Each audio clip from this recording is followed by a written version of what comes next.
Bien, Madame la Présidente de la Fondation Identité et Démocratie, chère Mathilde, Mesdames, Messieurs les orateurs que je remercie pour leur présence à nos côtés aujourd'hui, Mesdames, Messieurs, chers amis. Je tiens en premier lieu à adresser mes remerciements à l'ensemble des intervenants de ce colloque qui, à travers leur prise de parole passionnée, font vivre le nécessaire débat sur l'intelligence artificielle dont la société et les dirigeants de demain doivent se saisir.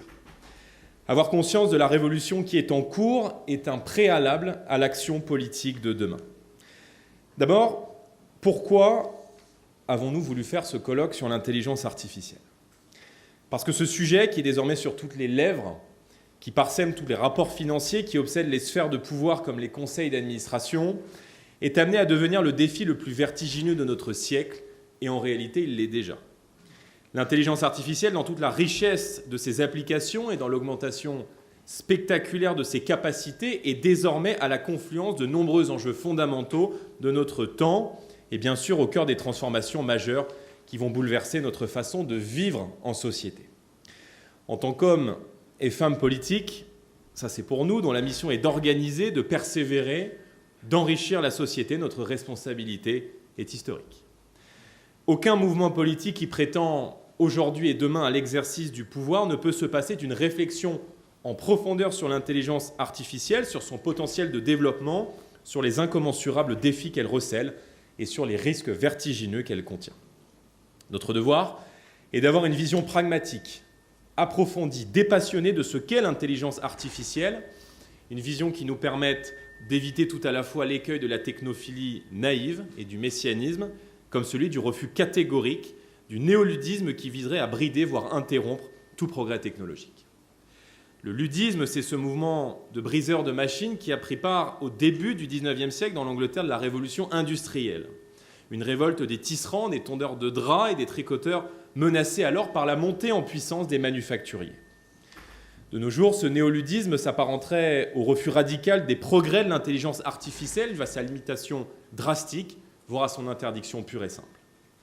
Je crois profondément que cette option n'est pas envisageable et qu'elle provoquerait pour les pays qui l'adopteraient un profond décrochage économique et intellectuel, une relégation rapide en dehors de la géopolitique mondiale et enfin une sortie non pas seulement de la France, mais de l'Europe par la petite porte. Ce constat s'impose, il a été rappelé ce soir, nous devons et nous devrons composer avec l'intelligence artificielle. Nous sommes en quelque sorte condamnés à le faire pour le meilleur et pour le pire. Notre rôle est de canaliser, d'accompagner pour en tirer le meilleur bénéfice pour le plus grand nombre. L'intelligence artificielle est incontestablement un grand facteur de progrès et de confort pour l'humanité. Et si cette affirmation peut paraître comme une évidence, je crois qu'il n'est pas utile de le rappeler à l'heure des prophéties les plus sombres sur notre remplacement par l'intelligence artificielle. Elle nous permet de mieux gérer la cybersécurité en détectant précocement les menaces.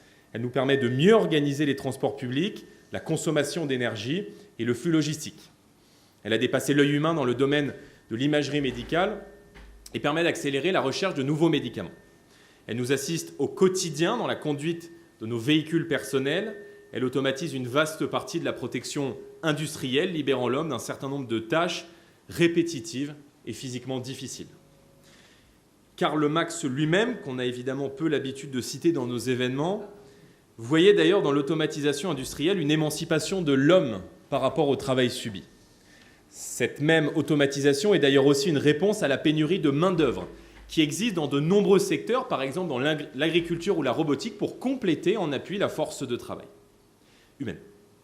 La nouvelle avancée des intelligences artificielles génératives et conversationnelles, dont le fameux ChatGPT d'OpenAI dont nous avons parlé ce soir est l'un des symboles, démocratise la création artistique et la possibilité d'avoir à la portée de main un assistant personnel dont les possibilités sont amenées à croître dans la décennie qui vient. L'intelligence artificielle nous permettra peut-être, et c'est le rêve de bien des chefs d'entreprise et d'économistes, de résoudre les problèmes de stagnation de la productivité à laquelle est confronté notre pays. Ce potentiel prometteur, nous ne pouvons pas en être exclus au risque d'exclure la France de la compétition économique mondiale et d'être vassalisés par les pays qui prendront le leadership de l'intelligence artificielle comme les États-Unis ou la Chine. Nous sommes donc dans un moment pivot, dans des heures décisives qui engagent des siècles. Il faut mettre en place urgemment, puissamment, ça a été évoqué ce soir, les politiques publiques qui permettront de profiter pleinement des potentialités offertes par ces technologies. Il nous faudra augmenter significativement le financement de la recherche et du développement qui, en France, fait figure de parent pauvre comparativement, Laurent Alexandre l'a rappelé, à des pays comme la Corée du Sud ou comme Israël. Dans ces deux pays cités, les dépenses en R&D atteignent 4% du PIB, quand les nôtres sont timidement à 2% du PIB, c'est-à-dire légèrement inférieurs à la moyenne de l'OCDE qui est de 2,4%. Et c'est pourtant là un point essentiel. L'économiste italienne Mariana Mazzucato a démontré que la puissance publique et ses investissements contribuaient de manière indispensable à l'innovation dans une société. Dans le même ordre d'idées, les salaires de nos chercheurs publics, là encore ça a été dit, en intelligence artificielle sont bien trop faibles, notamment si l'on compare à ceux des chercheurs de la Silicon Valley. C'est au prix d'efforts budgétaires importants, inévitables, que nous pourrons retenir les talents et les cerveaux dont nous sommes aujourd'hui trop souvent privés et récupérer sur le modèle des returnees indiens, ceux de nos savants qui travaillent aujourd'hui actuellement au sein des GAFA, mais dont certains sont français. Nous devons aussi nous préoccuper de l'inquiétant décrochage scolaire que la France connaît, mesurable par la perte de rang dans les classements internationaux consacrés à l'éducation. En maths ou en lecture, les élèves français régressent. Les réformes entreprises à l'école par Emmanuel Macron depuis 2017, comme la catastrophique réforme du baccalauréat ou le quasi-démantèlement de la filière des mathématiques, sont à cet égard des crimes commis contre notre intelligence collective. L'école doit redevenir le lieu de l'exigence et de l'excellence avec des programmes solides, avec des professeurs mieux formés, mieux considérés et surtout beaucoup mieux payés. Les progrès spectaculaires de l'intelligence artificielle renforcent la nécessité de miser sur les savoirs fondamentaux. La maîtrise du français, de l'expression orale et écrite, de la lecture, de la logique, des mathématiques, de l'histoire et des sciences comme la physique ou la chimie, de la capacité à hiérarchiser l'information à celle de situer dans une chronologie d'événements. Paradoxalement, l'IA, qui est très performante dans le couloir étroit de la spécialisation, remet à l'honneur ce vieux concept d'humanité, réhabilite la culture générale et l'approche interdisciplinaire. Comme elle nous interroge sur nous-mêmes et sur ce qui fait la singularité humaine, celle de notre intelligence, elle rend plus utile encore les disciplines artistiques et réflexives comme la poésie ou la philosophie. L'école, à l'heure de l'intelligence artificielle, l'école digne de la République française, c'est en somme tout l'inverse de l'école du ministre Pape Ndiaye qui s'apparente davantage à celle du nivellement par le bas, de l'effondrement de l'autorité et bien sûr celle de la pollution idéologique.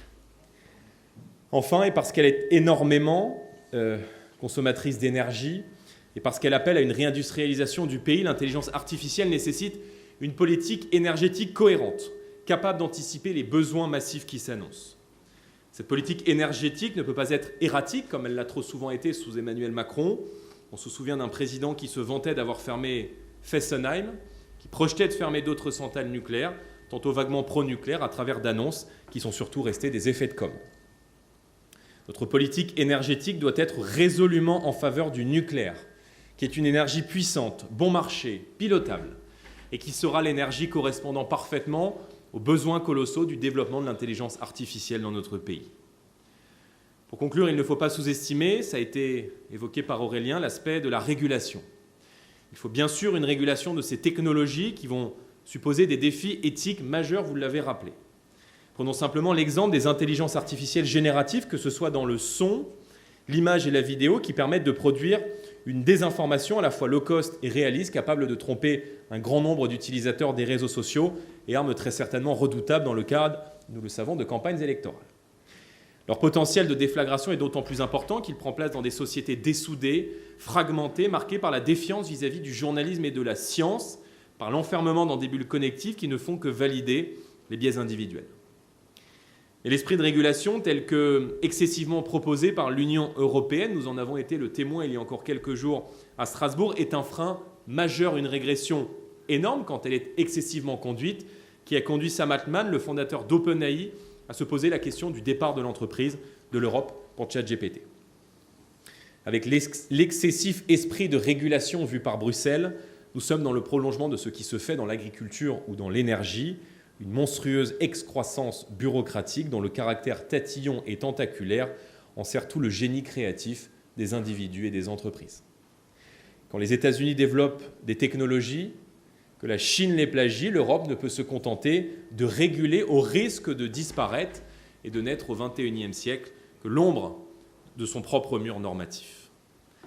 Effort budgétaire massif dans la recherche et la rémunération des chercheurs, redressement de l'école via la revalorisation des programmes et des salaires des professeurs, politique énergétique cohérente anticipant les besoins futurs, régulation évolutive et pragmatique, et bien sûr patriotisme économique. À travers ce programme clair et ambitieux, nous pouvons relever le défi de l'intelligence artificielle aussi bien à l'échelle française qu'à celle de l'Europe. Pour conclure, mes amis, je voudrais lancer un avertissement, mais aussi un appel à la mobilisation. Si nous ne prenons pas la mesure de ce défi, qui va être le moteur des grandes transformations du travail, de la connaissance et de la géopolitique, nous courons le risque à l'intérieur de nos États d'embrasements sociaux sans précédent dans les décennies qui viennent et à l'extérieur d'une mise à l'écart du concert des puissances. Le défi de l'intelligence artificielle est un défi existentiel pour l'avenir de la nation, aussi bien pour sa santé économique que pour sa cohésion sociale, que bien sûr sur sa capacité à influer le monde. Si nous avons du retard, ce retard n'est pas irrattrapable, rien n'est perdu et c'est le message d'espoir et de mobilisation que je veux vous transmettre aujourd'hui en conclusion de ce colloque. La France et plus largement l'Europe ont les talents, l'intelligence collective, les ressources pour relever ce défi. Si les Français le veulent, alors nous serons ici prêts à faire de notre État un champion mondial de l'intelligence artificielle, de l'économie de la connaissance et donc du XXIe siècle. Je vous remercie.